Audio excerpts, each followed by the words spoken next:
So my name is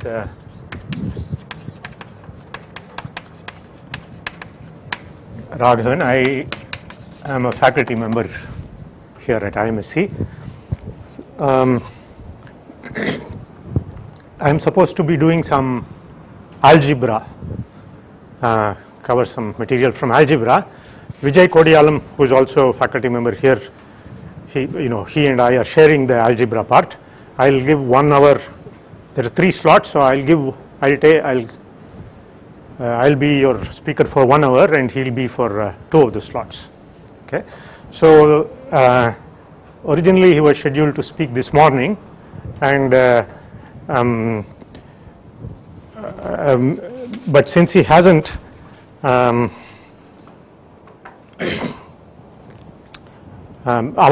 topics are fairly independent, but there was a small overlap. However, I will, since he has not spoken, I will try to make allowance for that. Okay, so the topic I am going to be speaking about is called factorization.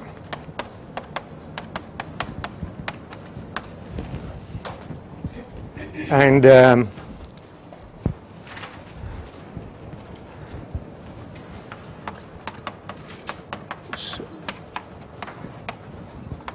I suppose all of you are familiar with this text, Artin's algebra. Okay, so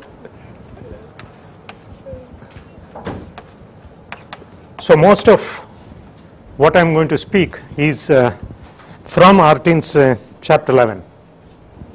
Okay, I don't know. Do you teach from Artin? Herstein. Okay.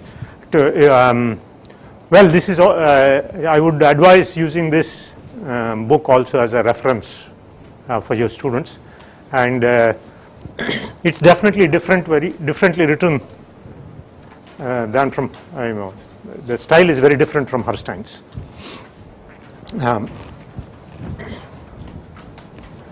Okay, and so let's begin with. I'll be speaking about 3 or 4 items. So the first one, so I ask you the following. So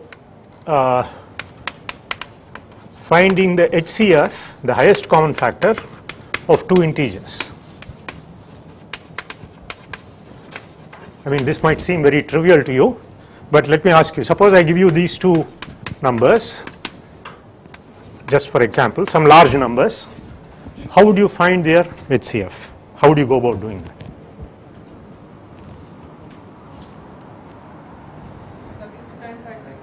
Okay, suppose you wanted to prime factorize and do it. So one is method 1, let's call it, do prime factorization.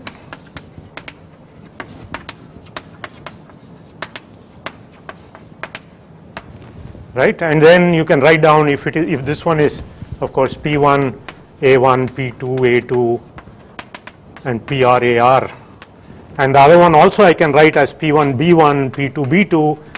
Maybe some of these primes don't divide this other one. If they don't divide, I take this as 0, right? PR. So I can assume without loss of generality, allowing the BI's and the AI's to be possibly 0, that the primes are the same, and then the HCF is P1 to the minimum of A1 B1, PR to the minimum of AR BR.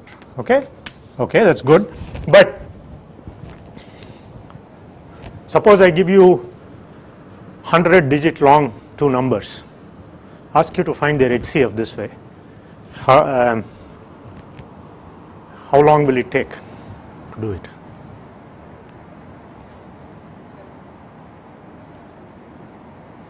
Will you be able to do it? Or how do you write it? Suppose I want you to write a computer program to find the. So you will write a computer program to factorize, but that won't. That even on a very good machine, it will get stuck.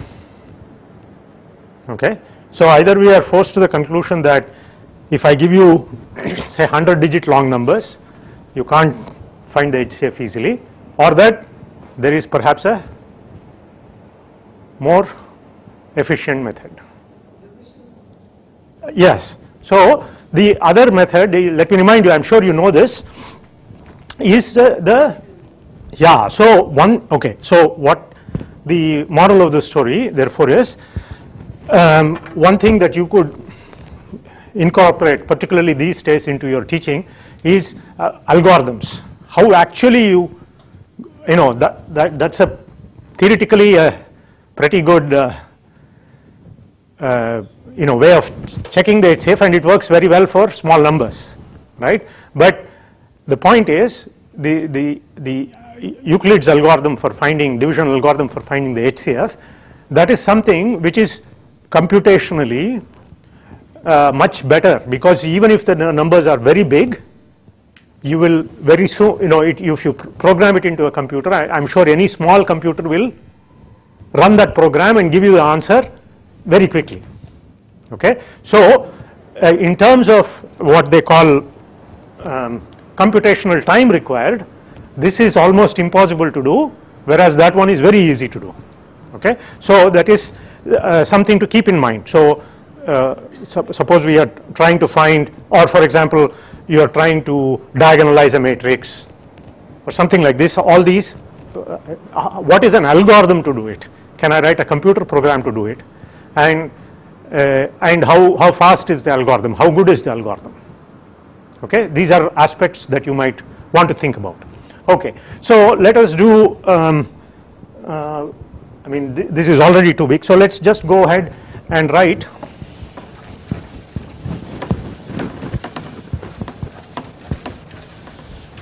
so let's suppose I give you, for example, I could do that, but that's too big to do on the board.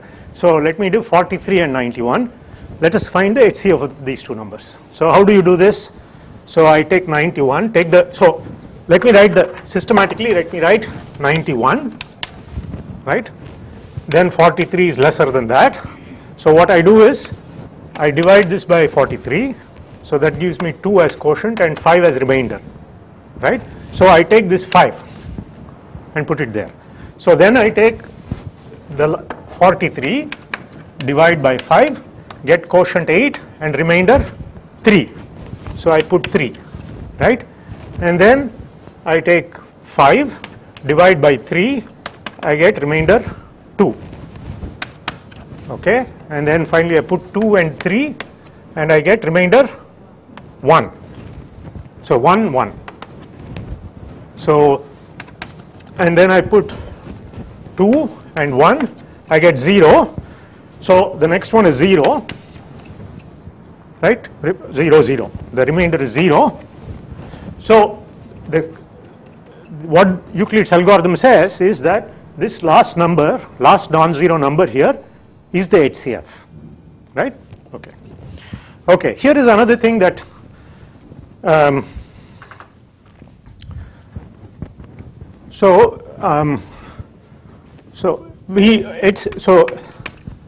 let's look at the definition of HCF. Can you give me a definition of HCF, the highest common factor? It divides both, and then thing divides it, then that divides this. Okay, correct. So that's the usual definition of HCF, highest common factor. That's what it means, right? Okay. So here is another way of looking at the HCF is the following. So A and B are my given numbers. The HCF notation is this, right? That is, if A and B are integers, the HCF is denoted A comma B. So I could look at AX plus BY, the set, as X and Y vary over all integers.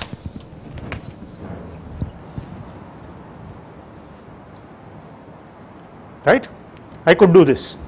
Now I claim, and this is easy to see, that this is an ideal in the ring of integers. What does an ideal mean? So maybe you can recall for me the definition of an ideal. When do you call something an ideal? So it's a subset of a ring. Okay, you call it an ideal if it is non-empty and it is closed under Additive subgroup, yes, additive subgroup, and multiplicatively what property should it have? So if I take some element there and multiply it by any element of the ring, it should come in there. Okay. So of course, if your ring is non-commutative, then you can have left ideal and right ideal and things like this. But since in a commutative ring, the right or left won't make a difference. So you call something an ideal if it must be an additive subgroup, it must be non-empty, it must be closed under addition, and whenever you take an element of this subset, multiply it by any element of the ring, it should come into that subset. Okay.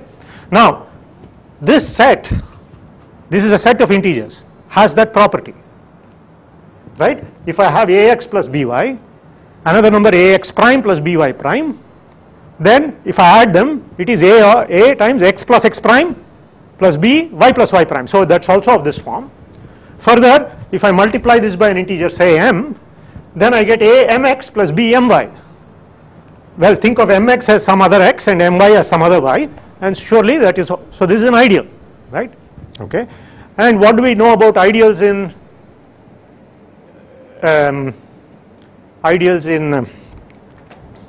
integers? What does an ideal in the ring of integers look like?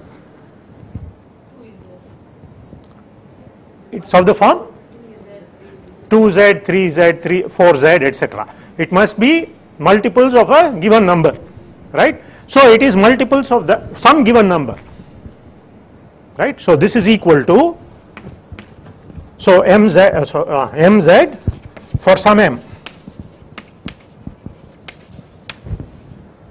Okay, I can even say for some unique m bigger than or equal to 0. So if it is 5z, of course I can write minus 5z as well. But if I insist that that number be non-zero, non-negative, it might be 0, 1, 2, 3 or 4, then that is unique also, right? Okay. What do you think the relation between m and the HCF is? They are equal. So this m is nothing but AB.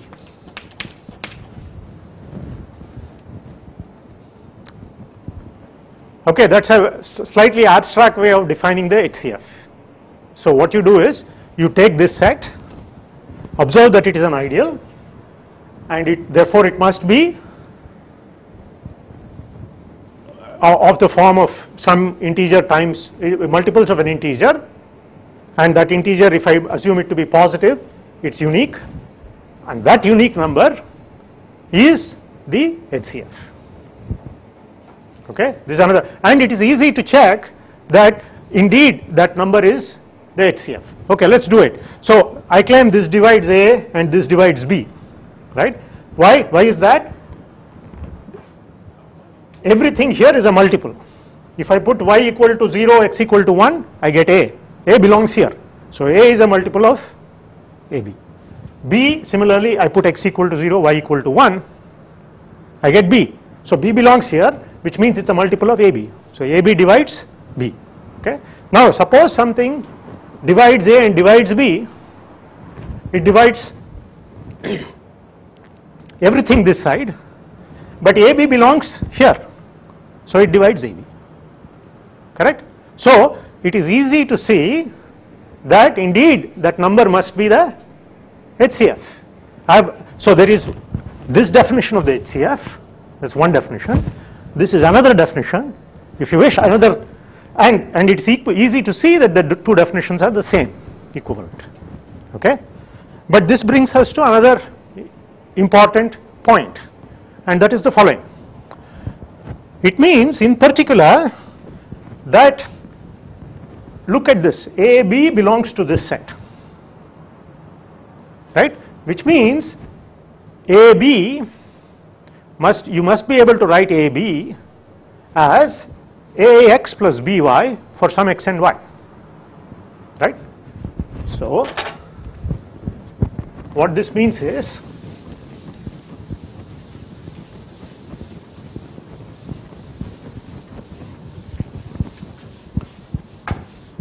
we can find integers not necessarily positive, x and y such that ax plus by is equal to ab. Right, that's what it says. This is a theoretical statement. Okay. Now let's go back and look at this example. 91 and 43 are my A and B, and what is their HCF? It is 1. So there must okay. So I must get 91 times x plus 43 times y must be equal to 1. I must solve that. How do you explicitly do that? All we know right now is that there exist x and y such that this holds. How do you actually go and find x and find y? How do you do this?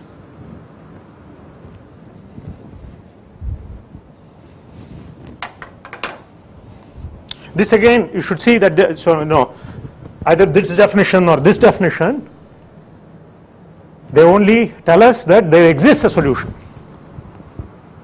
Right? How do you actually go and solve it? So this is some, there is this aspect of mathematics that we probably overlook, but it's about time we rectified that and gave as much emphasis to actually solving things. Pardon me? Yeah, we sort of take it for granted, but how do you actually solve it? Suppose you can actually do that. Right now, if I ask you to solve this, how would you go about doing it? It looks hopeless, right? I mean, if you have to just do, blindly search for numbers, right? The key again lies in the Euclidean algorithm. Okay? Now, all you need to do, I'll show you how to solve this by just, looking backwards in this. So what does this, so what I do is I first write 1 as a multiple of 2 and 3, then I will write 2 as a multiple of 3 and 5, and then I'll write 3 as a multiple of 5 and so on, and finally I'll, when I substitute backwards, I get my solution. Okay. Once again, the second reason why you should definitely do the Euclidean algorithm in your courses is, one, that it is a much faster way of computing it is the sort of the oldest, perhaps the oldest way. It's a much better way than this prime factorization way, okay, for reasons of computation, for speed of computation. Second thing is, a thing like this, if you don't have the Euclidean algorithm, just from theoretical considerations, it is not possible to solve. I mean, maybe there are other ways, but the Euclidean algorithm definitely gives you a way to do it. So let's do it. So I write, if you look back, I write 1 as 3 minus 2, right? Okay. Now, what does this tell me?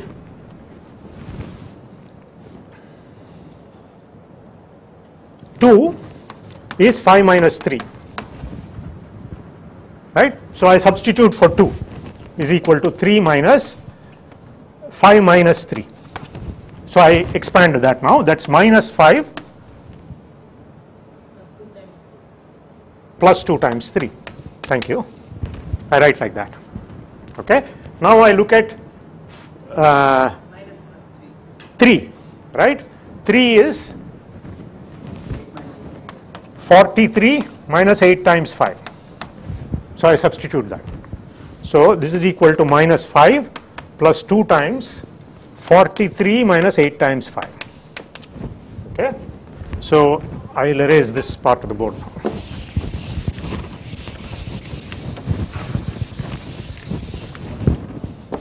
Okay. So let's write that out. So how much is that? Minus 16. So it's minus 17 times 5 plus 2 times 43. Correct? And now I take that 5 and write it as 43 and 91.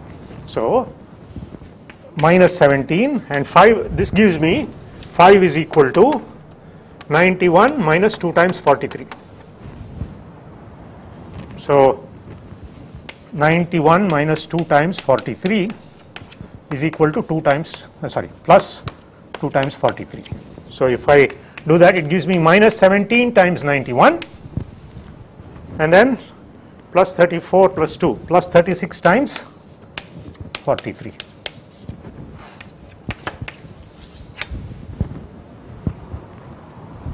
So easy, right? And those numbers are fairly big, minus 17 and 36. If you did it by trial and error, if even for numbers like 91 and 43, it would take a long time for you to do it, right? Besides it, so there are these advantages, okay? Okay. Now the next topic, so much for the HCF, although it will make an appearance in the next one too. So let's talk about the Chinese remainder theorem.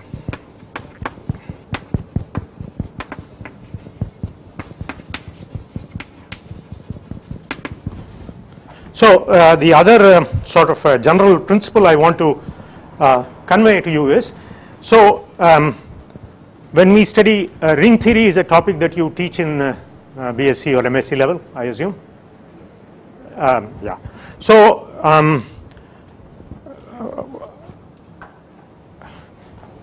I would say rather than teach it quite abstractly, there are two sort of subjects from which ring theory grew, and these continue to be sort of the sources. They are the source for both the root as well as the fruit, if you so to speak. Because, so they are both the source for the reason, the motivation for studying ring theory, and also where the applications are. Namely, one is arithmetic or number theory, like what we did, okay, and we are going to do a little more of that. The other is geometry, okay. So what you might call analytic geometry, okay, and slightly more advanced level, it will become algebraic geometry, okay. So these can be taught as part of ring theory, okay. So when you do ring theory, say Lagrange's theorem or something like this, then a good thing to keep in mind is that for example, when you do group theory, always keep the example of Z mod PZ star, the units in Z mod PZ or the units in Z mod NZ, these as examples of groups, okay. So continuing, so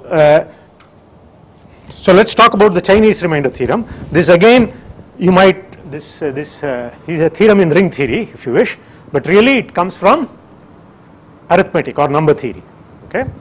So do you know the statement of this? No, okay. So maybe you have forgotten, maybe you've seen it, I'm sure you've seen it, but you've forgotten. Never mind. It's equal to A1 mod. When you divide by M1, you get the remainder A1, and X can divide by some M2, you get that. Yes. Then X. Yeah, so you are on the right track. Up to modulus M1. So yeah, correct. So here that's correct. What you want to do is solve simultaneous congruences. This is, I mean, if you want to say it shortly, it is so here is some, let's take this particular example, okay. Suppose I give you, I want to solve for X. So let's understand this in terms of an explicit example. So I want you to give me an integer which has the following properties, that it is 2 mod 5. What does that mean? It gives me remainder 2 when I divide by 5. So what is the set of solutions to this? It would be 2, 7, 12, or minus 3, minus 8, and so on, right? That's a solution to this congruence. Now suppose I put one more congruence, 3 mod 7, okay. How do you solve this? So what you would do is look for this list and then 3 mod 7 list, right, and then 3 mod 7 would be 3, 10, 17, etc., and somewhere hopefully you would hit that there would be a common element. Here it would be, say, 17 would do it, would do the job, right. But suppose I give you one more, and there is no need to, I mean there is no reason to stop with 3, I could go on and on. I give you that, for example.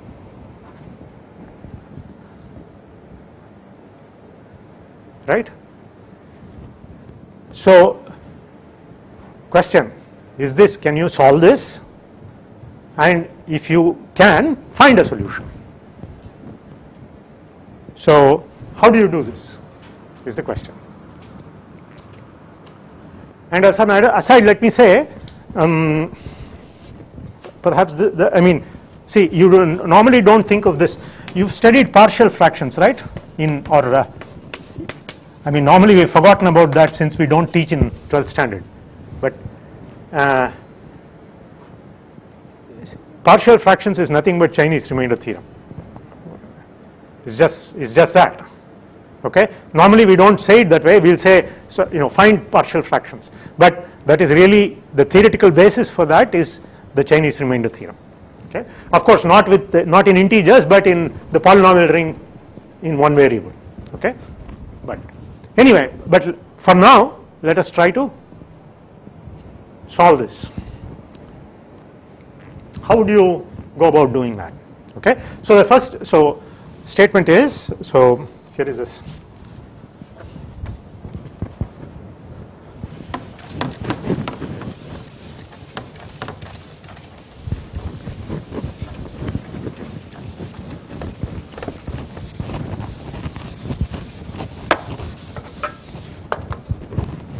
It has to do with this. So let me make the statement here. So CRT, Chinese remainder theorem. If n1, n2, nk are pairwise coprime integers,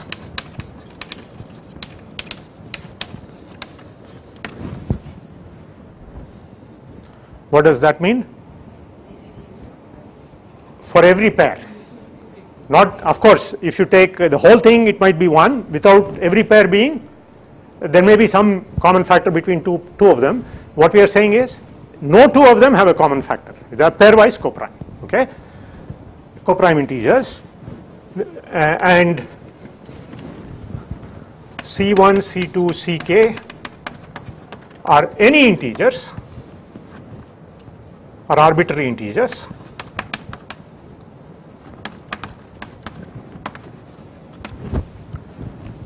then there exists a solution, I mean an integral solution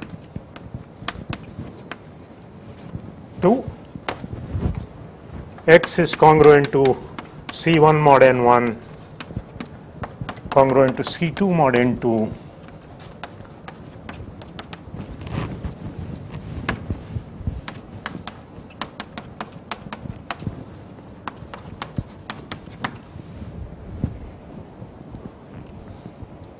you can solve this.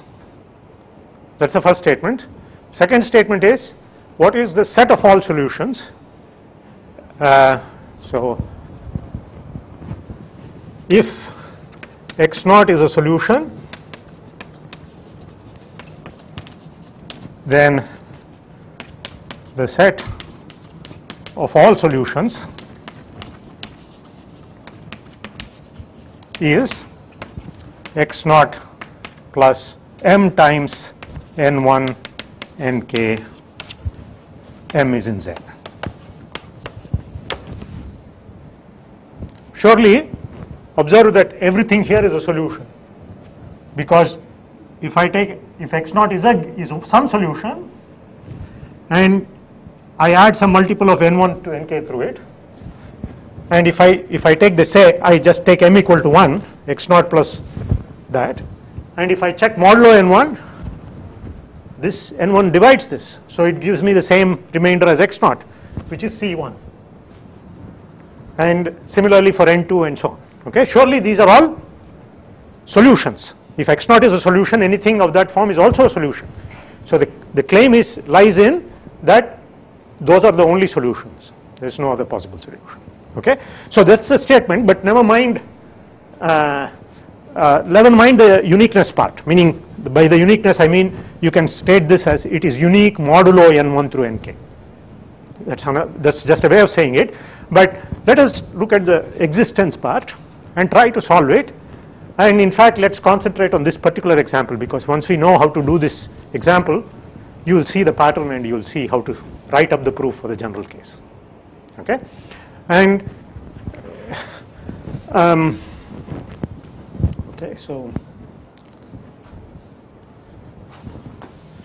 I'll erase this, but remember this will be important for us.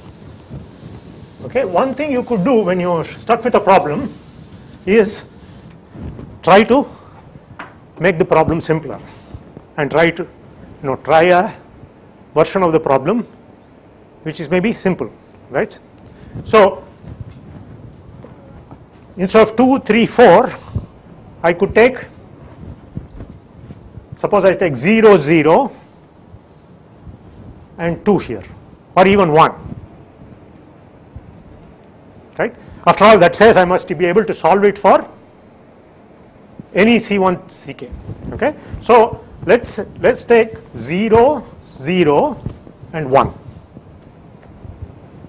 Okay, so what I try to do is, so let x1, let me call it x1. This won't be my x, so I'm trying to solve a slightly different problem which will hopefully help me do this one. So what I want is, I want it 1 modulo 5, it should be 0 modulo 7 and 0 modulo 11. I know, but suppose I will even make it 1, because once I know the solution to this, what do I have to get 2 modulo 5? I just multiply it by 2, I will get 2 mod 5, right? So suppose I want to do this. Now you see, it must be 0 mod 7, it must be 0 mod 11. So it must be 0 mod 77, right? Correct, because 11 and 7 have no common factor. So this means that x1 is 0 mod 77, right? And the condition given to me is 5 has no common factor with 7, it has no common factor with 11, which means I can 5 and 77 are, as in this case, but more generally given the hypothesis, they are co-prime. So their HCF is 1. So I can solve such that AX plus 5x plus, yes, so I can solve for 5x1 say, or 77y1, or let's call it, this is equal to 1, I can solve this, right? Now if I look at this solution, look at this number, it is divisible by 77 and it is 1 modulo 5. Okay, so what I need to do therefore to solve this is just go through my procedure for 77 and 5, right? Write out the Euclidean algorithm. Okay, so let's quickly do that. 77 and 5, let's go. So that will give me, how much is that? 75, 15 and 2, and then 2 and 5, it gives me 2 and 1. So that is 77, 5, 2, 1 and then 0, right? So I can write 1 as, so working backwards is 5 minus 2 times 2, and that 2 I can write as 5 minus 77 minus 15 times 5. So I get 16 times 5 minus 2 times 77, right? So the answer to this is 5 times 16 minus 144 equals 1,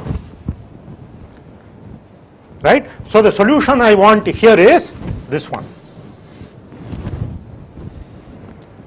Minus 144 is divisible by 7, it is divisible by 11, and it is 1 modulo 5. it's minus 144. So it gives me minus 4 modulo 5, which is 1 modulo 5. Right? When I 5 into 50 minus 144. yeah. So that is 31 into 5. Did I make a mistake? Okay. Sorry. 31 into 5. Thank you. Sorry. 31. Thank you. Okay? Yeah. So minus 1. So the answer here, x1, the solution to this is minus 144. Right? So all you need to do is multiply these other numbers together. Right? So what I do is I break up the problem. I want to solve, okay, look at this. I want to solve, get C1 modulo N1, C2 modulo N2, Ck modulo Nk. Right? What I do is I will say 0 modulo N2, N3, N4, Nk and 1 modulo N1. Suppose I try to do that. The answer is you take N2, N3, Nk, multiply all of them. With N1 its GCD will be 1, and therefore you can use the Euclidean algorithm and get a solution to something times N1 plus something times N2, N3, Nk so on is equal to 1, and that product what you have, something times N2, N3, Nk will be a solution to 0 modulo N2, Nk and 1 modulo N1, right? So you have a solution to that. Similarly, you will have a solution to play the game with N1, 1 modulo N2 and 0 modulo the rest, and so on. Okay, since they are pairwise coprime, you can use. And now what do? The answer therefore is C1 x1 plus C2 x2 plus Ck xk will be the answer, because x1, what property does it have? Xj is congruent to 0 mod n I if I is not equal to j and 1 modulo n j.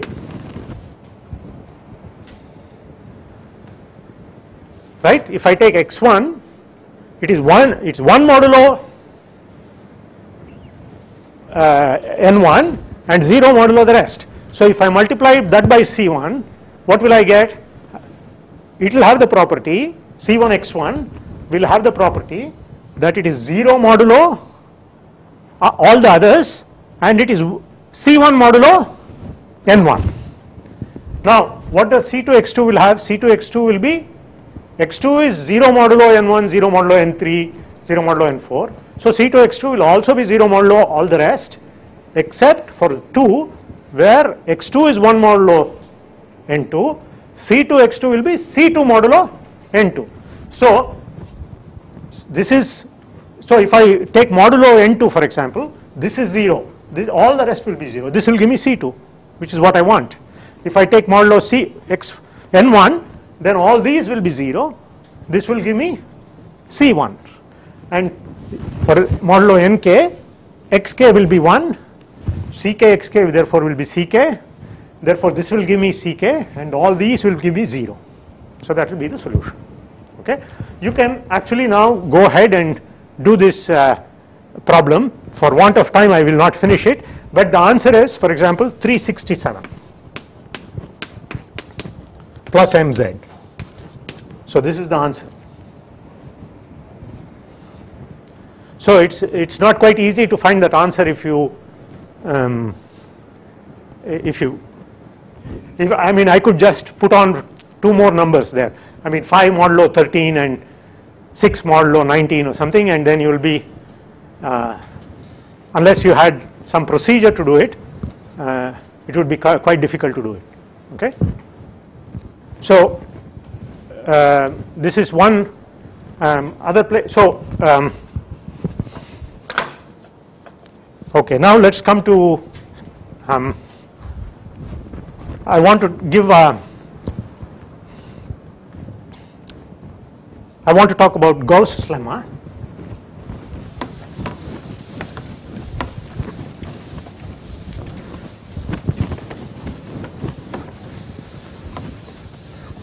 let us recall again. So far I have tried to make 2 points. One is that try to look at algorithms whenever possible.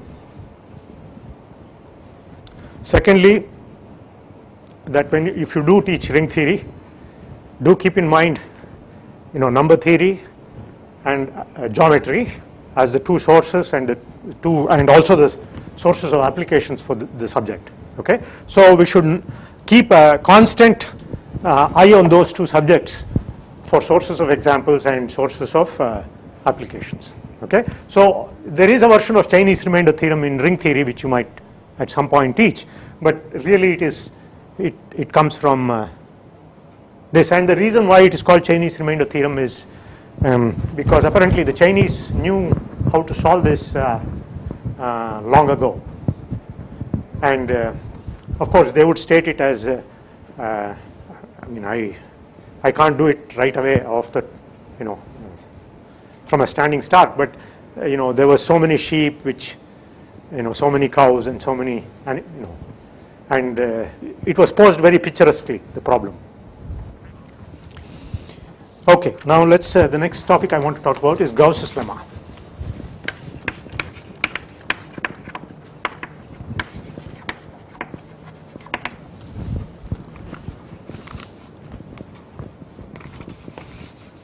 Okay, so do you remember the statement of Gauss's lemma? I mean, maybe there are many statements which are all called Gauss's lemma, but any one version.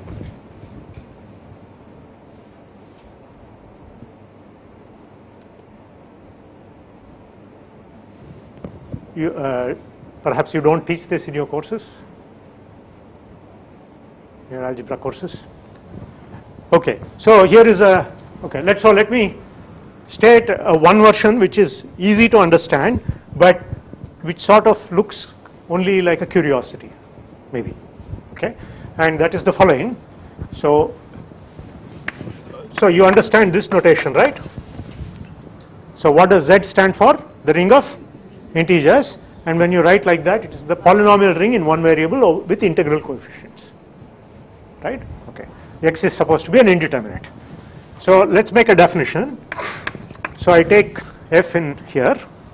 So f is of the form some a naught xn or an xn plus an minus 1 xn minus 1 plus a naught, something like that.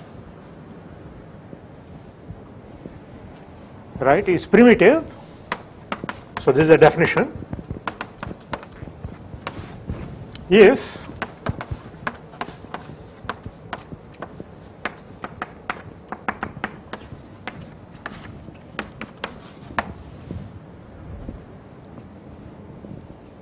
the highest common factor of the coefficients is 1. Okay, so for example, if I give you 35 x cubed plus 27 x square plus 8, is this primitive? Yes, because I take the highest common factor of 35, 27 and 8, it's 1. Okay, so an example of a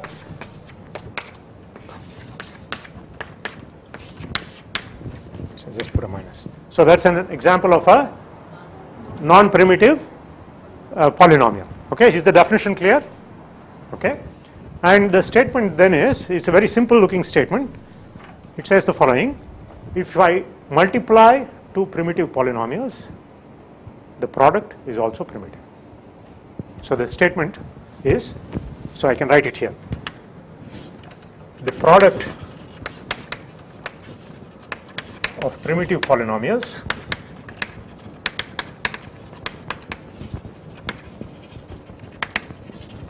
is primitive.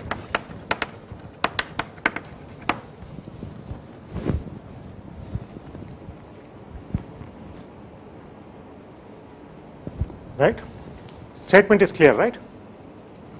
So if I multiply 2 primitive polynomials, then the product must also be primitive. If I take the HCF of all the coefficients that I get in the product, take their HCF I mean, take all the coefficients, take the HCF, I still get 1.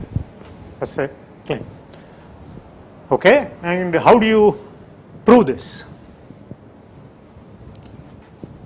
Okay, for example, in Herstein, the following proof will be given. You actually make the computer, sort of make the computation. If, suppose P, you choose a prime which divides all the coefficients, and then you write out something. Okay, but if you, the reason why I chose this is, I was hoping that you would know the statement and the proof from Herstein, but I would try to give you a slightly different proof. Okay, so well, you can go back and look up the proof in Herstein, but I'm going to give you a slightly different proof, and somehow the standard textbook, many standard textbooks shy away from giving this following proof, which is really the most natural proof, and the proof is just one line. Okay, the proof is just one line, and it is as follows. Modulo of fact, which I am sure all of you will accept.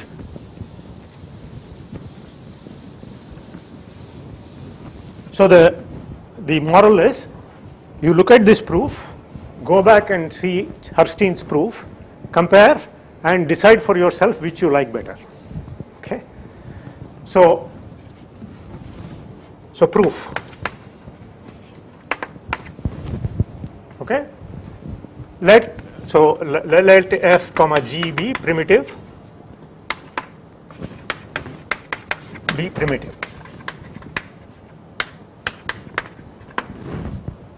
Okay, now let's do it by contradiction, although you could possibly arrange the proof in such a way that the contradiction proof goes away, but never mind. So suppose fg is not primitive, we'll try and arrive at a contradiction. Okay, suppose, so fg is not primitive, assume that p, a prime, divides all coefficients of fg. Right? Fg is not primitive means what? The highest common factor is not 1, which means it's some number. I take one prime divisor of that number, and that will surely divide all the coefficients. So if fg is not primitive, I am assured of a prime which divides all the coefficients. Okay. Now what I do is the following.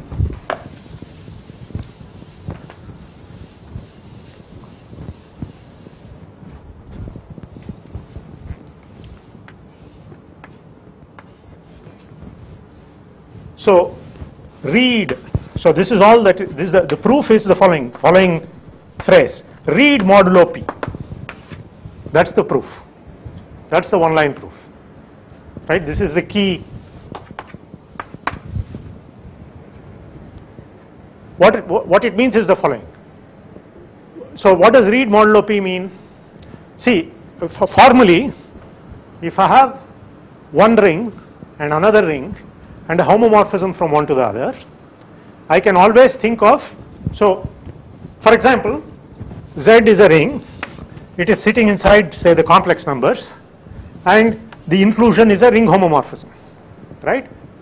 And so I can think of any polynomial with integer coefficients also as a polynomial with complex coefficients, right? That does, even if, for example, I can do this also with Z mod pz. There is a ring homomorphism here.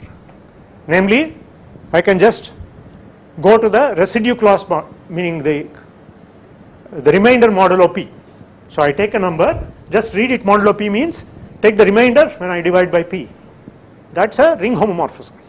So any polynomial here, I can also regard as a polynomial here. If I read fg modulo p, what do I get?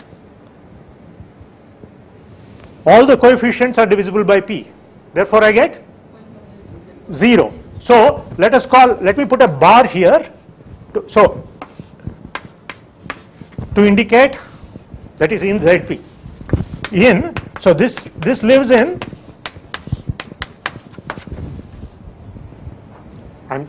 so I look at this integer polynomial as a polynomial in Z mod P x, all the coefficients vanish. So the polynomial must be 0. On the other hand, this is just the same as f bar g bar. If I read f modulo g modulo and then multiply, that is the same as multiplying and then going modulo. Okay? But now Z mod Pz is a field, as you know very well, and if I adjoin one variable to a polynomial, put to a field, I get a integral domain, which means this must be 0 or this must be 0, which means P must divide, right, one of the two. Okay? So since Z mod Pz is a field, Z mod Pzx is an integral domain, which means you can cancel, it has no 0 divisors. So I'll erase this.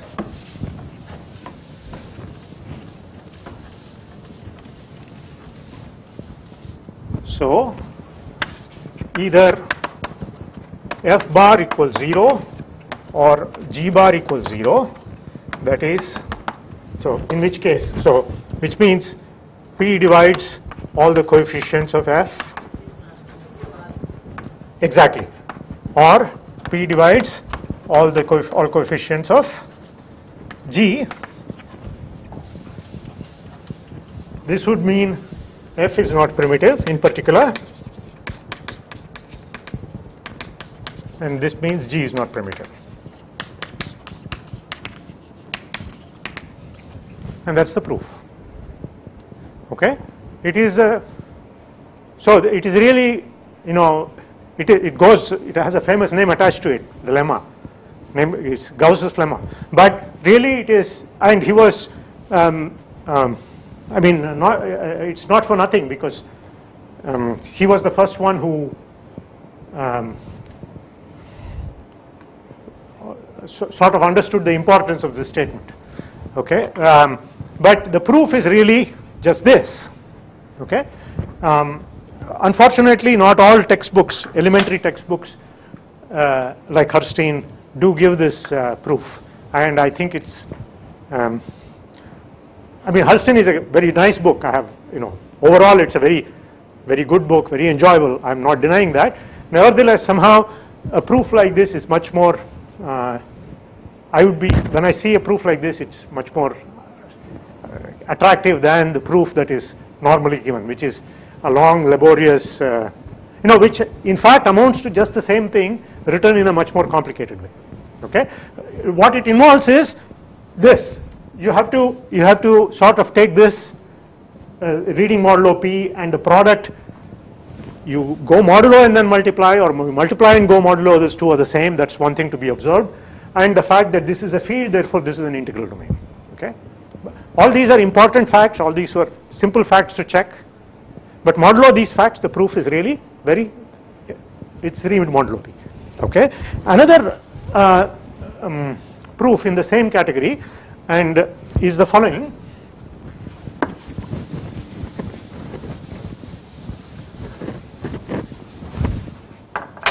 It is called Eisenstein's criterion for the irreducibility of a polynomial. Have you seen this? You don't remember, but maybe you've seen this. Okay, so here again, okay, I'm just wondering what to do in the next 5 minutes. I'll not be able to do everything that I had in mind. Okay, perhaps in Gauss's lemma I'll make one more comment, namely, see, this is the statement of Gauss's lemma. It looks attractive enough, but I feel it suffers from something, namely, it looks just like a curiosity. Right? Okay, product of two primitive polynomials is primitive. So what? Right? It's a nice statement, okay, fine, but what does it lead to? Okay, so really Gauss was interested in this because there are other ways of stating this, or this is the main. Remember that this is a lemma. This is not a theorem. Okay, this is the main technical ingredient of a statement which he was interested in. Namely, he wanted to say that if I had an irreducible polynomial over the integers, it continues to be irreducible in Q of x. As a rational polynomial, it continues to be irreducible. This was one of the, so the theorem really is, and the point I want to make is, there is no point in trying to say the lemma without stating the theorem. Okay, really Gauss was interested in it because he was interested in what do irreducibles look like, properties of irreducible polynomials over Z. Okay, so an irreducible polynomial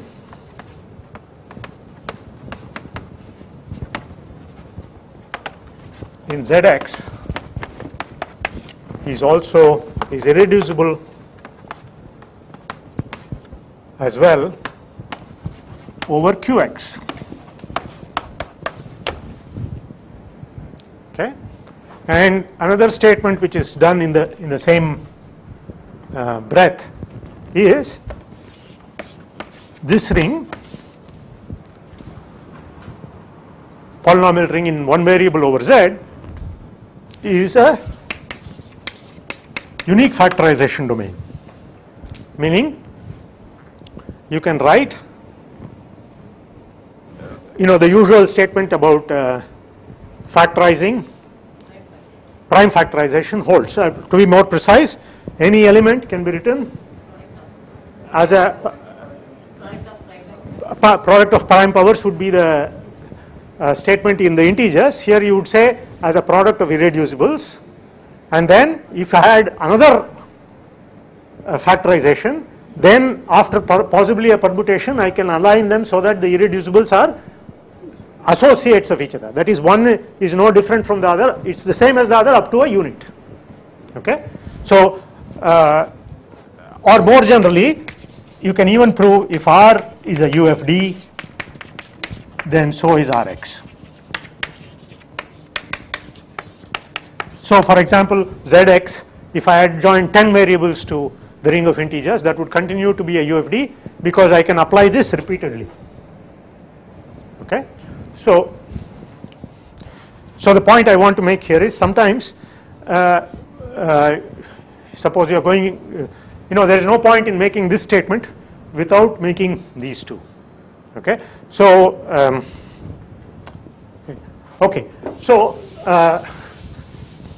now let me come to Eisenstein's criterion. Here again, let me state I will state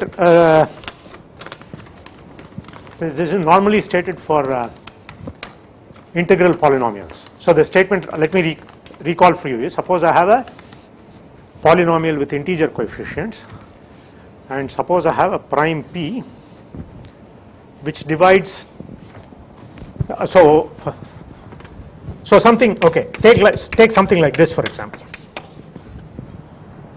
Okay, I have a prime, let me make this 6 just for, I have a prime, namely here 2, that divides all it's a monic polynomial. Let's say monic means one leading coefficient is 1.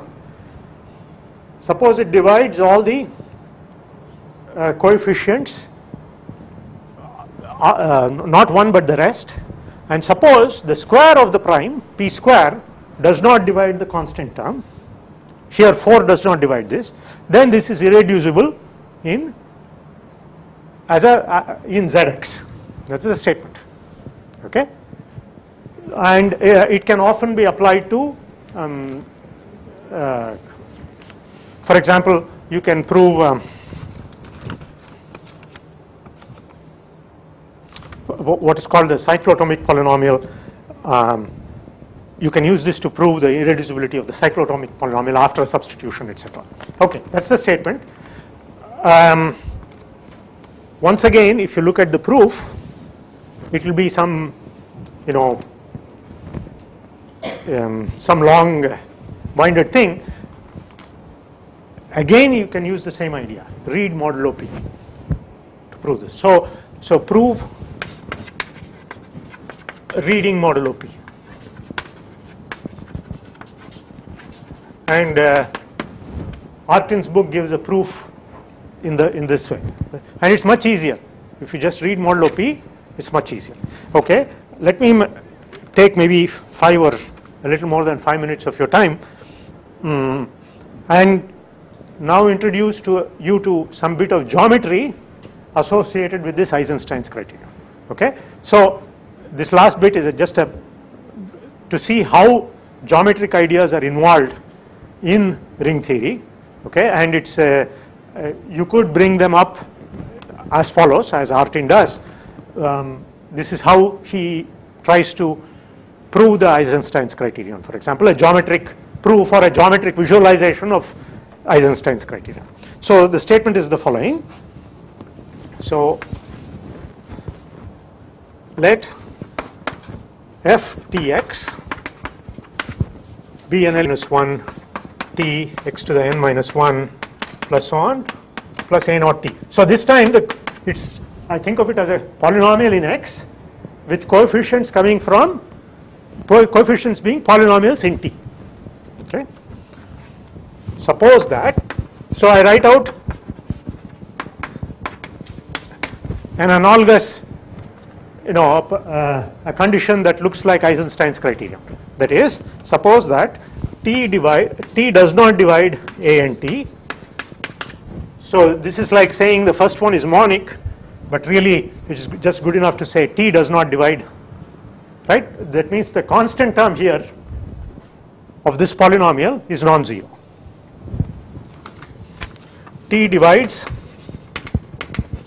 all the others, a n minus 1 t, a and a0 t, and t square does not divide a0 t. Okay, those are analogous conditions. And then he says, then if these conditions are satisfied, then f Tx is irreducible in this polynomial ring.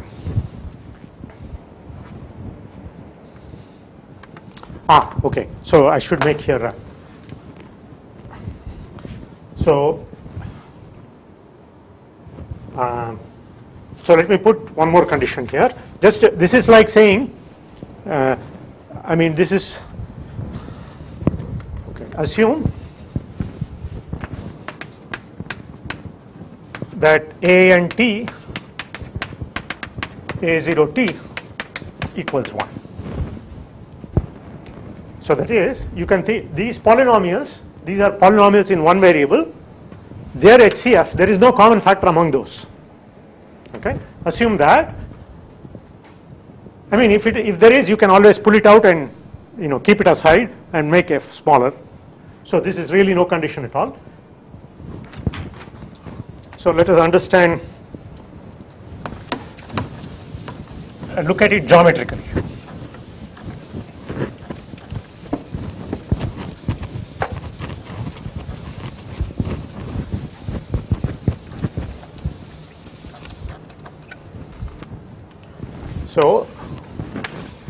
So this is the t axis, this is the x axis, right? Suppose I try to graph. So I look at W, what he calls W, is this set of solution, all those points where this is 0, right? Okay. Now, when I put, so I try to find this out. So if I put the point he wants to make is, suppose I look at this, right? Suppose I put t equal to 0, what do I get? F of 0x, a and 0, which is some non-zero constant, T does not divide A and T. All these are 0, right? So it is some, so it is A n 0 x to the n, right? So if I put T equal to 0 and try to solve and try to see for which values of x this is 0, the only value is x equal to 0, because this is non-zero. So for this to be 0, I get only x equals 0, which means, so this will be some curve in general, and the only point on this curve which cuts this line is this, right? Okay. Now suppose f was equal to gh, again by contradiction, suppose it was not irreducible, I was able to write f as g times h, where these had some, these were degree of x, degree was bigger than or equal to 1, degree of x in h was bigger than or equal to 1, right? These were polynomials with non-zero degrees in x which multiply give you f. Then you can look at f bar equal to g bar h bar, where now bar means read modulo t.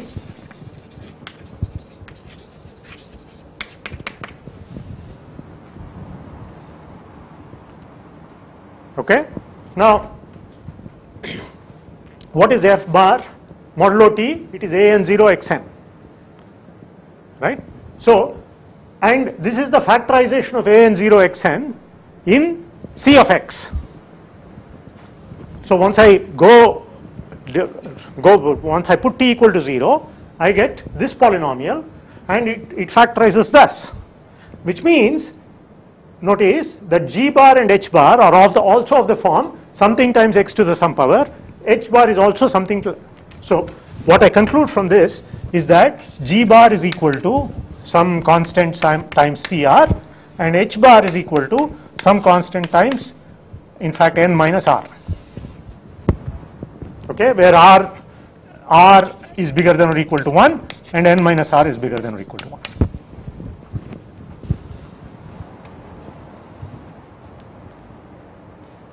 Okay, so when I, so the point, so there are 2 points to be made. So if I want to look at this locus f equal to 0, that consists of, so if I put f equal to 0, I get gh equal to 0, which means either g equal to 0 or h equal to 0. So the locus of f equal to 0 is really the union of the loci g equal to 0 and the loci h equal to 0. That's the first point that comes from this. Second is, further, when I put t equal to 0, this locus also just goes through the origin, and this locus also goes through the origin. Okay, so what I get from that is, so I mean, you can say some picture like this. So let me see if I have a different color.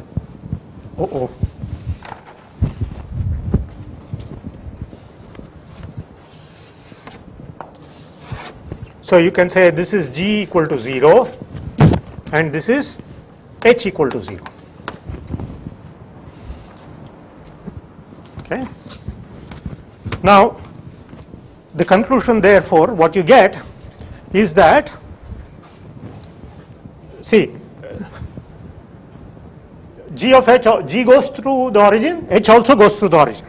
So from this you can conclude that if I compute del f by del t at the origin, and if I compute del f by del x at the origin, they are both 0.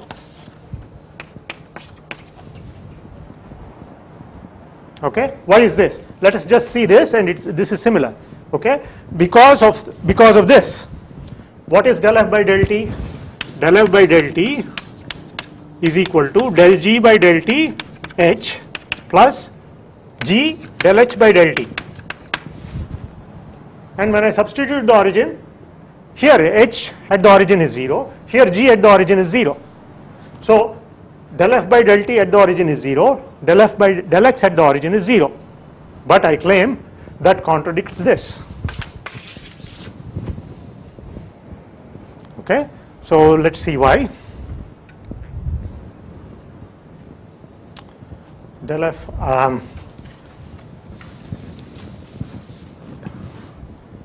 if I compute del f by del t at 0, 0, what do I get? So there is x to the n here. So there is some derivative of this times x to the n, but I am putting x equal to 0. So all this is 0, but a naught t, right?